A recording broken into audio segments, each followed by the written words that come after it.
My name's Paul Stevens. I'm editor of a website called ShortTermRentalz, shorttermrentals.com. It's part of a media portfolio of a company, a wider company called International Hospitality Media. We do B2B media brands in the travel hospitality space, from covering boutique hotels to short-term rentals to service departments and urban living. And at ShortTermRentalz, we provide news, opinion and intelligence across the global short-term vacation rental industry. Been doing that since 2018. We also do news, features, podcasts like we're doing today, webinars, video interviews, and we also have an annual award ceremony called Shorty. So we're usually very, very busy with a lot of things. I think a saying we've got in the UK, and maybe it's international as well, is that the customer is always king. And I think unique experiences, as you mentioned there, are what's driven the rise of short-term rentals or vacation rentals as an asset class as well. So, and that the unique experiences can apply to the booking process. Is it smooth? Is it frictionless in terms of locks or access? Is it early or flexible check-ins, luggage storage, etc.? It can apply to the type of technology within the property. Are there recommendations for activities? Are they upselling experiences? Are they doing anything to increase our wellness or mental health, or even just the lighting in the property, or air cleansers or purifiers? Otherwise, you can look at the type of lodging, and I always think that Airbnb is probably, I think whatever your opinion of them, they're always ahead of the trends, and they're always worth keeping an eye on in terms of looking at the overall direction of the travel market and our mindset. So Airbnb, for example, has revamped all of its lodging categories to create these unique, unforgettable experiences. They have all these categories now for anything from manor houses to castles, boats, trains, vineyards, etc. I think it shows that the Airbnb themselves, but also the industry, are crossing new boundaries now and establishing themselves one of the dominant asset classes out there. And it's also expanded what previously our definition of what a short-term rental actually was. I think what we've seen over the pandemic as well is people are more willing to try different types of accommodation as well. They're looking for more space, more nature-based, more privacy. And guests who've come over from other asset classes, perhaps ones that you're working with either, has actually raised the guest experiences within the sector, and the short-term rental industry at the same time has had to raise its standards and professionalize quicker to really appeal to a lot of these consumers that are starting to come over. And ultimately, I think that's going to drive more brand loyalty, better reviews, and higher occupancy as well down the line.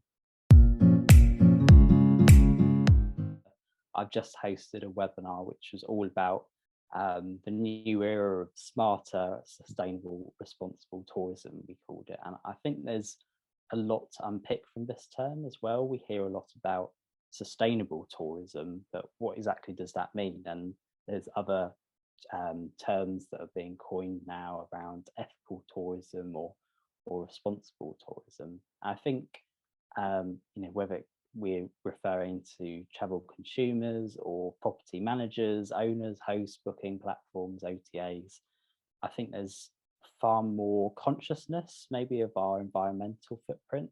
I don't know what you think on this, but we could be talking about what it means to when these customers are traveling to a destination, where they're staying.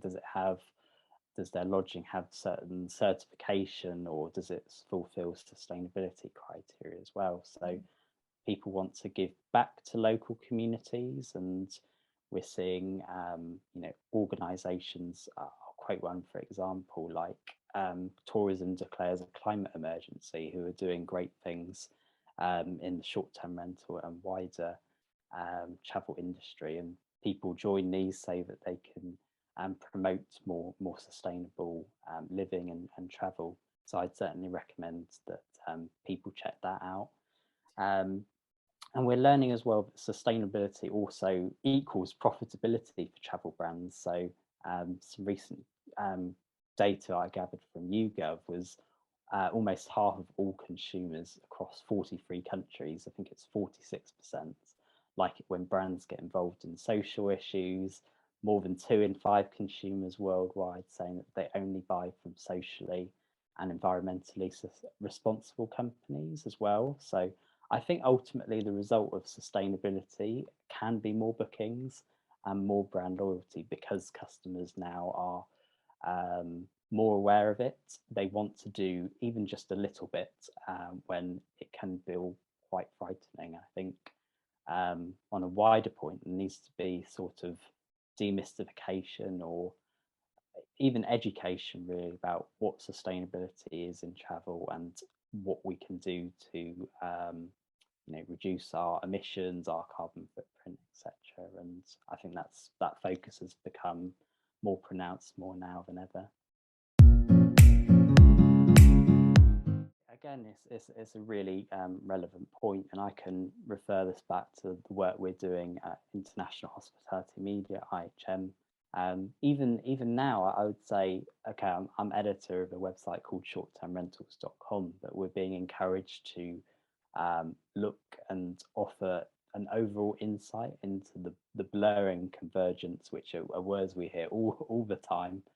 But nonetheless, it is really relevant, and this blurring and convergence between all these asset classes is definitely accelerating, we've seen. So what we're noticing is a real, I would say, synergy between short-term rental and the co-living markets. Traditionally, maybe co-living has been seen something. I mean, you're in a city yourself, Eva, in Lisbon, which is very popular now with digital nomads and young professionals.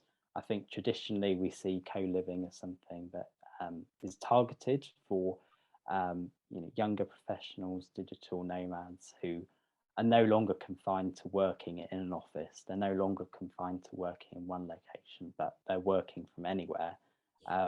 That's something that Brian Chesky at Airbnb has advocated for. More companies adopting flexible working policies, and I think short-term rentals are also able to cater to this. Lots of new terms and concepts springing up. We see workations, staycations, flexcations, and kind of mirroring what we're seeing in hybrid hospitality, where you're combining various hospitality, real estate asset classes in the same building or complex. But the short-term rentals can provide a range of facilities now, whether it's workstations, everyone wants fast, reliable Wi-Fi, and I think that's bringing together professionals and fostering more of a sense of community worldwide. When we actually decide on webinar topics, we're always looking ahead at what we see as being the major trends. So again, ancillary revenues is one that we covered on a short-term rentals webinar just a few weeks ago. I think ancillary revenues are something that everyone's heard of, or at least are very familiar with on the hotel side of things. But at the same time, I think the short-term rental industry is full of nimble, agile entrepreneurs who are always looking to innovate and find new solutions, and that's helped spawn, I think, quite a lot of new services and new ideas really within the sector. So you might have seen, I think since the start of the pandemic as well, we've seen far more people entering the short-term rental market as hosts. We're in the middle of a cost of living crisis and energy crisis. People now looking to become hosts so that they can, even just as a part-time bit on the side there, earn a bit of extra revenue, and at the same time they're showcasing their entrepreneurial spirit. But short-term rental hosts and entrepreneurs are starting to learn from a range of asset classes, particularly hotels, where in the whole idea of the experience being very consistent, and they know what they're getting into when they book with them. So I think short-term rentals, the number of companies that we've covered as well, we can just to state a couple of solutions. We see companies providing anything from sports equipment and golf equipment or caddies, such as Mount in the United States. We've got companies like Ancillary, who another US-based one, who's providing add-ons with activities outside. There's digital guidebook or concierge services, such as Folio, Touch Stay, You're Welcome. There's ones for EV charges, which again goes back to that sustainability, and we're seeing a real drive for that. Company that we had on a recent webinar called OK to Charge. And something as well we're seeing a lot more of is a lot of investment coming into companies, recent startups, who specialize in, I would say, in-stay retail experiences, pre-order services and product placement. So a couple of those I will quote are the Hostco, Minoan and Glimpse as well. And again, I think as more hosts enter the market, we're going to start seeing this. People want to drive more repeat bookings and also generate more guest loyalty long term. I think that's again a really good point, and it's something we all want to have more of our lives automated and efficient as ever. I think something that I enjoy so much about the short-term vacation rental industry is that there are so many innovators or disruptors always looking to make these processes more efficient than ever. They are looking to invent new solutions out there, and standards are being heightened, expectations at the same time. And as we see more first-time guests staying in short-term rentals, who typically veered towards hotels before, I think this is going to become more widespread. Property managers, for example, we know already that they're very, very busy. That's been heightened again during the pandemic with unprecedented booking rates. These property managers, at the same time we're going through something of a labour shortage, having to fulfill a lot of jobs as well. So their time is more precious. They want to streamline processes. They want to reduce their manual input and save time and energy so that they can get on with the more important aspects of their jobs as well. So, again, it ranges from various solutions, really. We see companies automating cleaning schedules or automating the data flow between the property management system, PMS.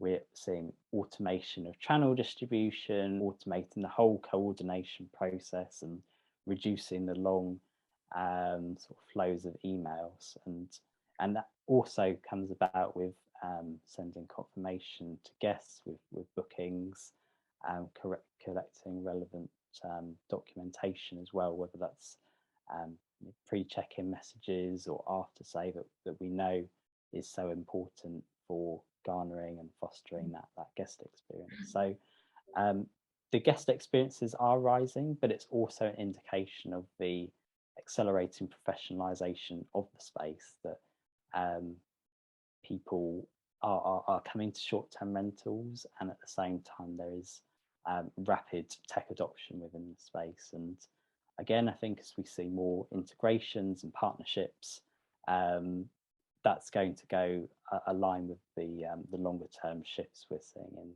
in major societal trends.